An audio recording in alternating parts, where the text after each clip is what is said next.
हित बात में है कि आप में से मेरे बहुत सारे प्रिय सखा साथी ऐसे हैं जो कि यूपीआई यानी यूनिफाइड पेमेंट इंटरफेस के माध्यम से फंड ट्रांसफर करते हैं, या तो वो खुद रिसीव करते हैं या किसी अपने जानने वाले को पैसा ट्रांसफर करते हैं। उनके बीच में हाल ही में एक चिंता का विषय बड़ा चर्चित रहा है। 27 मार्च के दिन छपी इस CNBC TV 18 की खबर हो या बिजनेस स्टैंडर्ड की या बिजनेस टुडे की, हर जगह एक ही खबर थी कि यूपी पर जब अखबारों में छपी तो लोगों में बड़ी जिज्ञासा इस बात की हुई कि क्या अब मैं 2000 से ऊपर का अगर पेमेंट करूंगा तो मेरे 22 रुपए कट जाएंगे क्या, या मुझे 2000 के स्थान पर 2022 पेमेंट करना पड़ेगा, या फिर सभी को जैसे हमारे अपनी पाठशाला पर कोर्सेज की कीमत 1999 है ऐसी ही 1999 टाइप से कीमत करनी पड़ेगी। क्या स्थिति होने जा रही है? और कुछ लोग तो हो सकता है मन ही मन सोचने लगे हों कि सर आपको अंदर की बात पता थी कि 2000 से ऊपर के ट्रांजैक्शन पर 22 रुपया लगेगा, इसलिए आपने पहले ही 1999 रखी थी। खैर, पुनः मुद्दे पर आते हैं और मुद्दा यह है कि 2000 से ऊपर के अगर ट्रांजैक्शंस हैं तो क्या वाकई में 1.1% का चार्ज लगने वाला है? क्या है यह मुद्दा जो खबरों में छपी हुई है?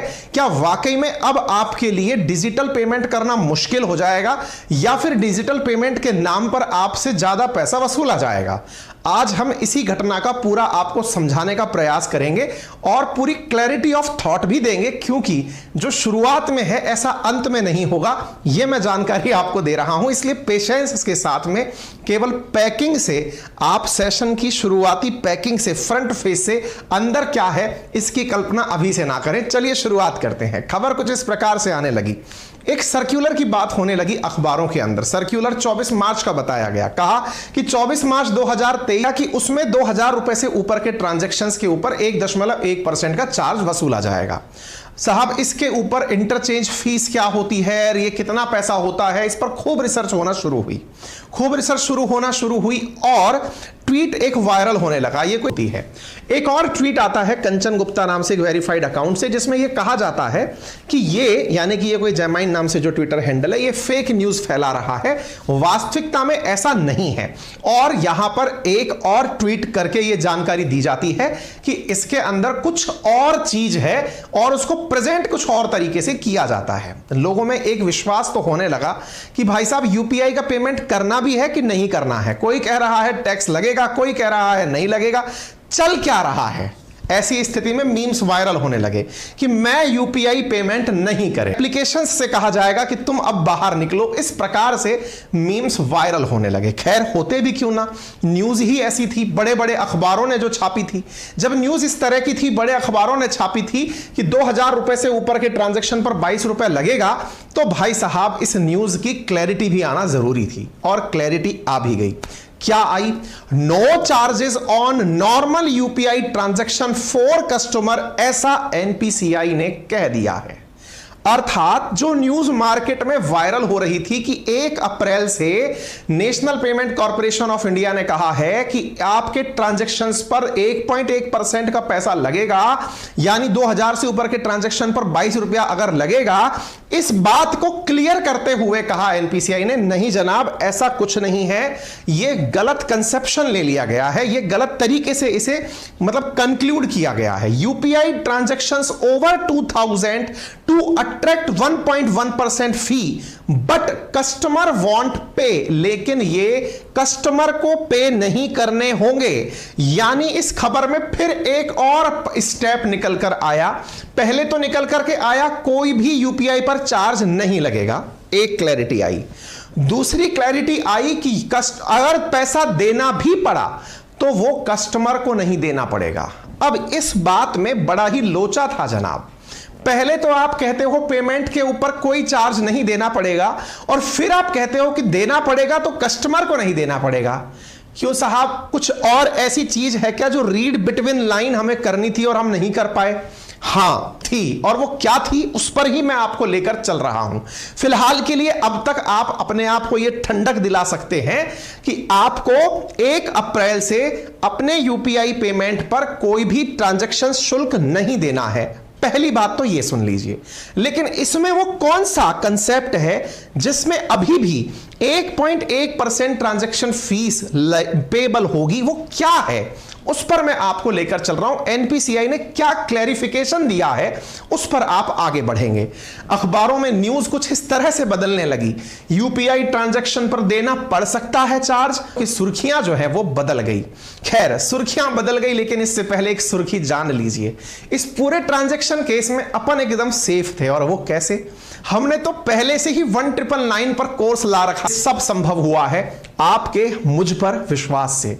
एक बार जरूर आजमा कर इसे देखें, और किसी भी प्रकार की तकनीकी सहायता के लिए हमारे कांटेक्ट नंबर भी आपको डिस्क्रिप्शन में दे दिए गए हैं, आप वहां से हमें संपर्क भी कर सकते हैं। चलिए आगे बढ़ते हैं। सवाल बना कि सर अब किसी भी प्रकार का ट्रांजैक्शन चार्ज नहीं लगेगा, लेकिन एक खबर यह भी है कि लगेगा। यह हम कैसे समझें? क्लैरिटी आने लगी। आपको इस क्लैरिटी को देने वाला व्यक्ति था कौन? था एनपीसीआई। ये एनपीसीआई कौन है? National payment corporation of India है। अजी ये कौन है?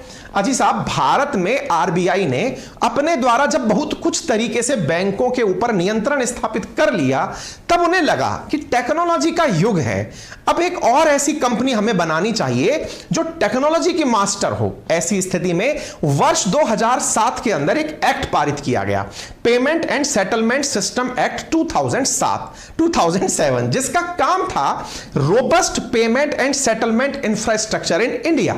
इसने अपना काम शुरू किया। आपको जानकर आश्चर्य होगा, इसने भाई साहब लिस्ट झड़ी लगा दी, इतने सारे काम एनपीसीआई ने कर दिए। 2008 में बनी इस संस्था ने, इस कंपनी ने, जो आरबीआई के अधीन, भारत के वित्त मंत्रालय के अधीन काम करती है, इसने इतना काम करके दिखाया जिसकी उम्मीद नहीं थी। कैसा काम करके दिखाया आप देखिए साहब।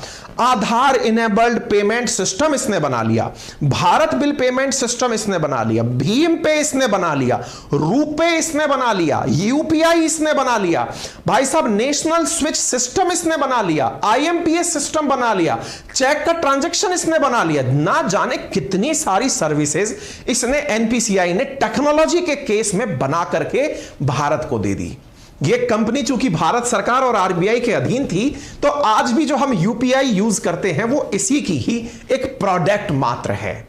आप सोच सकते हैं कि आज जब हम डिजिटल इंडिया के युग में हैं, तो डिजिटल इकोनॉमी में इसका कितना बड़ा कंट्रीब्यूशन है। खैर, तारीफें बहुत हो गई, अब चलते हैं उस विषय पर जो चर्चा में है, that is UPI, that is unified payment interface. आपको मालूम होगा हम पेमेंट दो प्रकार से करते हैं। जैसे मैं आपको पेमेंट करूं पीयर टू पीयर, P2P, और मैं मर्चेंट को करूं यानी कि P2B, यानी कि मैं बिजनेस ऑपरेटर को अगर पेमेंट करता हूं तो वो P2B यानी पर्सन टू मर्चेंट या P2M आप उसे बोल करते हैं।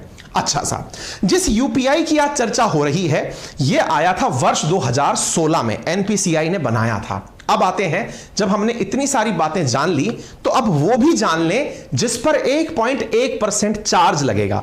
साथियों, वो चार्ज लगने जा रहा है प्रीपेड पेमेंट इंस्ट्रूमेंट पर। दोबारा सुनिएगा, प्रीपेड पेमेंट इंस्ट्रूमेंट्स पर 1.1% चार्ज लगेगा। आपके और हमारे किसी भी प्रकार के ट्रांजैक्शन पर कोई चार्ज नहीं लगेगा। आप पूछेंगे थोड़ा सा ये प्रीपेड इंस्ट्रूमेंट होता क्या है? एनपीसीआई ने जो अपने द्वारा क्लैरिटी दी उसे आप थोड़ा बताइए।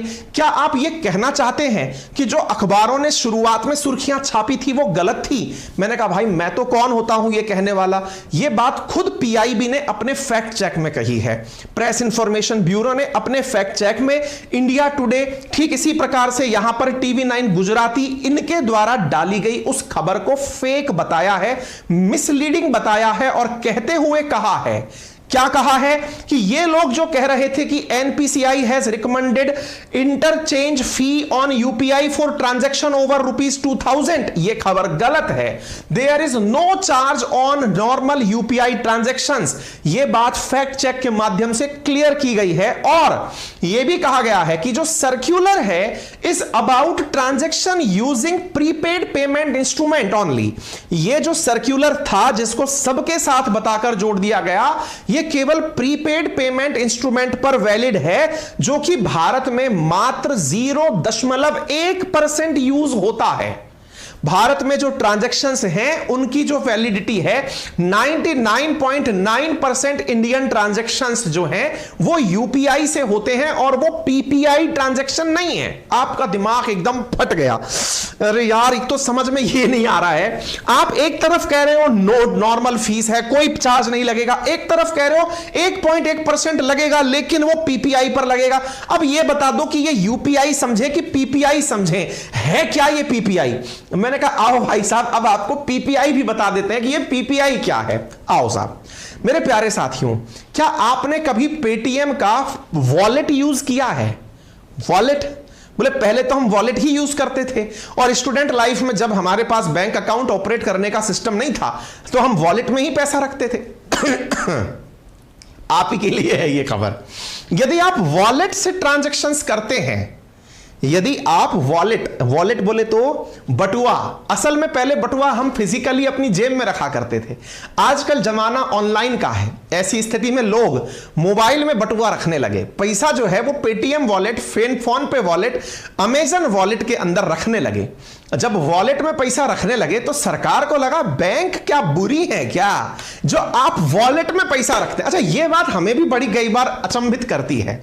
आप में से कई लोग 0.1% लोग, ठीक है, 0.1% लोग, ये खुद एनपीसीआई बोलता है कि वो लोग ही हैं जो पीपीआई यूज करते हैं, बाकी लोग अब समझदार हो चुके हैं। भाई वॉलेट में पैसा क्यों रखना? आपको वॉलेट में पेटीएम को पैसा देके क्यों रखना भाई?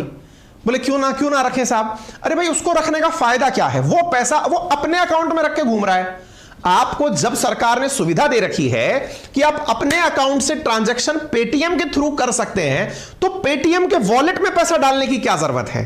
तो बोले सही क्या रहेगा? अरे भाई आप अपने अकाउंट में पैसा रखिए, उसे यूपीआई से कनेक्ट करिए, दूसरे के अकाउंट में पैसा ट्रांसफर करिए, अकाउंट से अकाउंट पैसा ट्रांसफर करिए ना, वॉलेट में क्यों रखना? अब कुछ समझ में आ रहा है आप सबके? यानी जो पीपीआई इंस्ट्रूमेंट है वो वॉलेट वाला मेंशन है और कहीं ना कहीं सरकार उस वॉलेट कल्चर को खत्म करना चाहती है। आप पूछेंगे सर ऐसा क्यों है? इसके पीछे का बड़ा कारण है साहब। पहला, उस पर सरकार को कुछ नहीं मिलता क्योंकि पेटीएम जैसे लोग अपनी बैंक बना लिए, पेटीएम पेमेंट बैंक बन गया। आप लोग वॉलेट में पैसा रख के घूम रहे हैं, वो भाई साहब बैंक फील कर रही है अपने आप को। ऐसी स्थिति में सरकार ने कहा कि तुम्हारे पास अगर किसी ने 2000 से ज्यादा एक बार में पैसा डाला तो तुमसे हम 22 रुपया वसूलेंगे। ध्यान से सुनिएगा, 2000 पर 1.1% यानी 22 रुपया।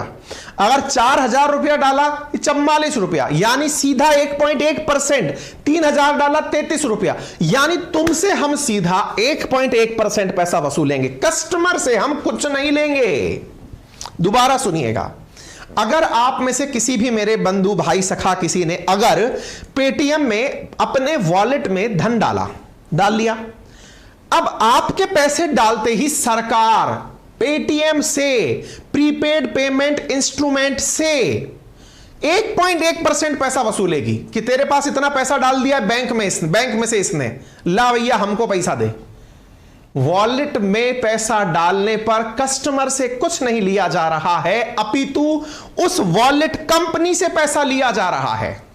उम्मीद है आप अब पूरी तरह से इस बात को जानकर क्लियर हो चुके हो। नंबर एक बात। नंबर दूसरी बात, आप में से कुछ साथी गिफ्ट कार्ड के बारे में भी जानते हो सकता है आप में से बहुत सारे साथी ना जानते हो, संभव है गिफ्ट कार्ड आप में से कईयों ने यूज ना भी किया हो। अगर किसी ने किया है उस पर भी 1.1% ट्रांजैक्शन चार्ज है, लेकिन वो 2000 रुपए से ऊपर वाला होना चाहिए। तीसरी सबसे बड़ी बात, क्या केवल वॉलेट में पैसा डालने पर ही ऐसा होगा? जी नहीं। तो फिर कब होगा? मान लीजिए आपने अपने वॉलेट में 2000 रुपए से ऊपर का धन डाला हुआ है, आप अपने वॉलेट से दूसरे वाले के वॉलेट में, दूसरा वाला बोले तो पेटीएम वॉलेट से आप किसी मर्चेंट को, मर्चेंट बोले तो आप किसी दुकान वाले के पास गए, 4000 की जीन्स खरीदे, अपने वॉलेट में जो पेमेंट था उससे आपने मर्चेंट को 4000 रुपए का पेमेंट कर दिया वॉलेट से, अकाउंट से नहीं। उम्मीद है वॉलेट और अकाउंट की क्लैरिटी होगी आज के युग में मेरे सभी साथियों को। ऐसी स्थिति में यदि आपने उसे पेमेंट कर दिया तो जो मर्चेंट है ना, जिसने पेमेंट रिसीव किया है, वो अपने पैसे में से 1.1% पैसा सरकार को देगा। अब आ गई बात क्लियर तरीके से समझ।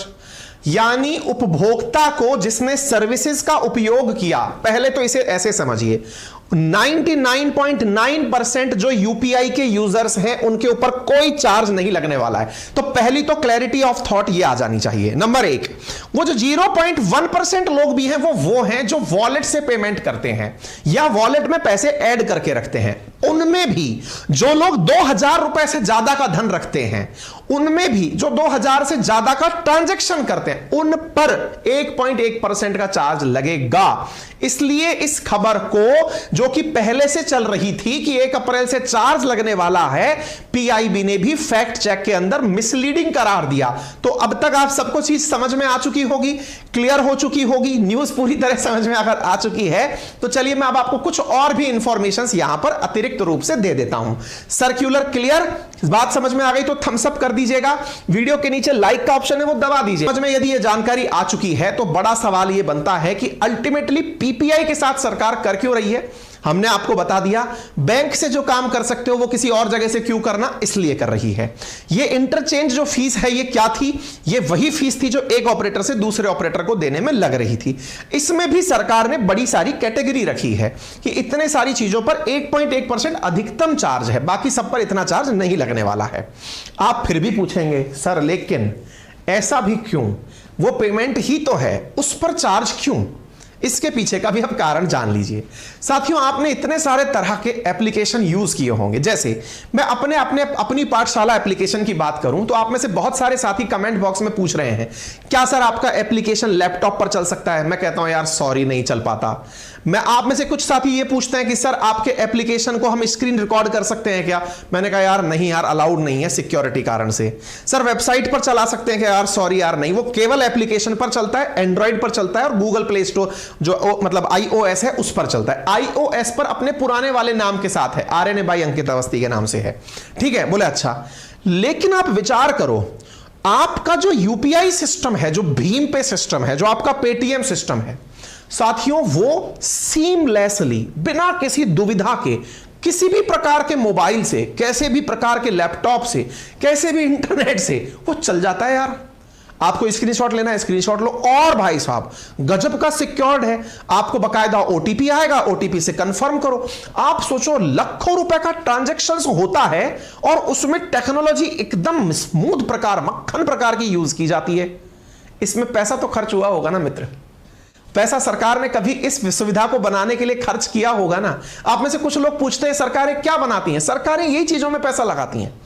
ऐसे ही कभी सरकार ने इसी एनपीसीआई से रुपे कार्ड बनवाया था, कभी यूपीआई बनवाया था। एक डेटा बताता है कि सरकार ने $318 मिलियन इन्वेस्ट किया था जब रुपे कार्ड डेवलप करवाया था एनपीसीआई से। $318 मिलियन, समझ रहे हो, 80 का गुणा कर लो, आज एवरेज के हिसाब से भी बात करो, 24,000 करोड़ रुपया के आसपास भाई साहब पैसा लगवाया था सरकार ने, तब जाके रुपे कार्ड एनपीसीआई ने बना के दिया था।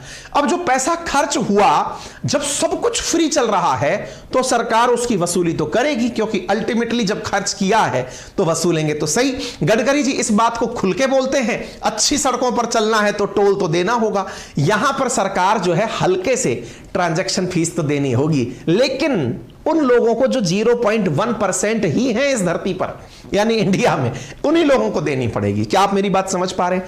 आप देख सकते हैं सरकार ने रुपे कार्ड को प्रमोट करने के लिए इंसेंटिव स्कीम तक चलाई थी, जो कि आप खबर में देख पा रहे हैं। आपको जानकर आश्चर्य होगा, जो हमारा एनपीसीआई है ना, उस एनपीसीआई के एक मंथ में जो ट्रांजैक्शन है वो 8 बिलियन से ऊपर है। 8 बिलियन, मजाक नहीं होता भाई साहब, ये है 100 करोड़ था, 800 करोड़ ट्रांजैक्शंस के आसपास ट्रांजैक्शंस हैं हमारे। ये आप नंबर देखिए, आपको जानकर आश्चर्य होगा, हमारे ट्रांजैक्शंस के नंबर देखो आप, 800 करोड़ ट्रांजैक्शन, मजाक है क्या भाई साहब? है जनवरी 2023 का ट्रांजैक्शन मतलब इतनी बार उसका यूज हुआ है यूपीआई का। फरवरी, जनवरी, दिसंबर, नवंबर, नंबर देखो, 700 से 800 करोड़ बार इसका यूज हुआ है। आपको फिगर देखकर आश्चर्य होगा, हम इतना फिगर पैसे का ट्रांसफर कर लेते हैं भाई साहब, 12.98 लाख करोड़ रुपया हमने अपने डिजिटल अकाउंट से ट्रांसफर किए हैं।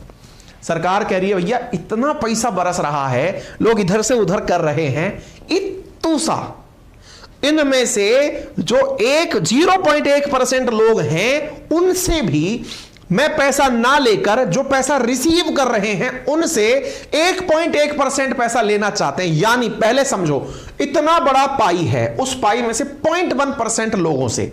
बोले अच्छी बात है। उनमें भी जिनका ट्रांजैक्शन 2000 से ऊपर है, बोले अच्छी बात है।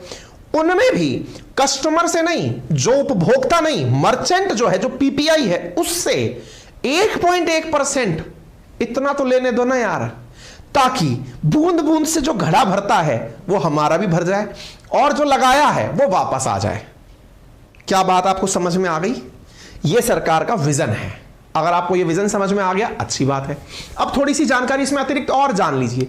आप में से कुछ लोग कहेंगे सर लेकिन अंत में तो उपभोक्ता को ही देना पड़ता है। हाँ, ये आपकी बात सही है। जितने भी इनडायरेक्ट प्रकार के मतलब टैक्सेस हैं वो देने अंत में उपभोक्ता को ही पड़ते हैं, यूजर को ही पड़ते हैं। कैसे? क्योंकि असल में वो पेटीएम जो है ना, वो आप पर ही जोड़ देगा कि भाई साहब आपने 2000 डाले थे, आपको भाई साहब अकाउंट में 1978 ही मिलेंगे भाई साहब, 22 रुपए हमने काट लिया आपके। वो उसकी सुविधा हो सकती है। आपको सरकार कह रही है आपसे हम नहीं वसूलेंगे, पेटीएम कह रहा है कोई बात नहीं जी, हम आप में से काट लेंगे, हमारा यूजर चार्ज है। उम्मीद है आपको अब ये बात समझ में आ गई होगी। खैर, हमें इस पर बहुत सारी प्राउड करने की चीजें मिलती हैं। जैसे हमारा जो यूपीआई है ना, उसको लोगों ने बहुत पसंद किया है। कितना पसंद किया है? UK, France, UAE, Oman, Nepal, Bhutan, Singapore, Malaysia जैसे देशों ने हमारे यूपीआई को अपनाया है, क्योंकि टेक्नोलॉजी ही इतनी अल्टीमेट है। इवन अभी जापान की तरफ से जो प्रधानमंत्री आए थे वो कह के गए कि साहब हमारी टीम समझने आएगी कि ये यूपीआई कैसे काम करती है। अच्छी बात है। आप सोचिए, सिंगापुर जैसा देश जो कि डेवलप्ड इकोनॉमी है, वो हमारे यूपीआई से अपना पे नाउ लिंक करवा के ऑन टाइम ट्रांजैक्शंस करवा रहा है। अगेन, ये हमारे लिए बहुत बड़ी बात है। उम्मीद है आप लोगों को पूरी तरह क्लैरिटी ऑफ थॉट आ चुकी होगी। आपको जानकारी कैसी लगी जरूर हमें बताइएगा। कमेंट बॉक्स आपके लिए खुला हुआ है। अपने विचार हमें सेशन पूर्ण होने के बाद कमेंट में जरूर बताएं। अपने सभी साथियों से इस सेशन को जरूर साझा करें। आपसे गुजारिश इतनी सी है कि अपने चैनल पर आप पहुंच चुके हैं अंकित इंस्पायर्स इंडिया पर, तो आपके राइट हैंड कॉर्नर पर एक लाइक और सब्सक्राइब का बटन दिया हुआ है जिसे दबाने का कोई चार्ज नहीं है। हां, भविष्य में ऐसे कभी भी कोई वीडियो आएंगे तो आप तक जल्दी से पहुंच जाएंगे। इतना सा कष्ट आपसे किया जाने की उम्मीद करते हैं। 1 अप्रैल से अपनी पाठशाला एप्लीकेशन जो हमारा पेड बैच शुरू हो रहा है, आप उसे जरूर ज्वाइन करें। लिंक हमने कमेंट बॉक्स में दिया हुआ है। बेहतरीन क्लासेस शुरू होने वाली हैं ऑलरेडी। इस कोर्स को, इस बैच को, मतलब इस एप्लीकेशन को 1 लाख से ज्यादा लोगों ने ज्वाइन कर लिया है। 4.9 स्टार रेटिंग के साथ हमें यहां पर बहुत सारा प्यार हजारों की संख्या में अपने विद्यार्थियों का मिला है। आप इस कोर्स को जरूर ज्वाइन कर सकते हैं। अगर आप में से कोई भी साथी यूपीएससी फाउंडेशन की तैयारी, स्टेट पीसीएस, डिफेंस आदि की तैयारी कर रहा है, उनके हिस्ट्री, ज्योग्राफी, पॉलिट, इकोनॉमी के लिए ये क्लासेस बहुत उपयुक्त हैं। कोर्स की ड्यूरेशन पूरी 1 साल की है। फीस मात्र 1999 है और आपकी सहायता के लिए इतने सारे कॉल सेंटर नंबर्स हैं जो सुबह 8 से रात 8 बजे तक आपके लिए उपयोग में रहते हैं। फिलहाल के लिए इतना ही। अपना ख्याल रखें, बड़ों का सम्मान करें, छोटों को प्यार दें, अपना व्यक्तित्व इस प्रकार से विकसित करें कि महिलाएं आपके साथ सुरक्षित और सम्मानित महसूस करें।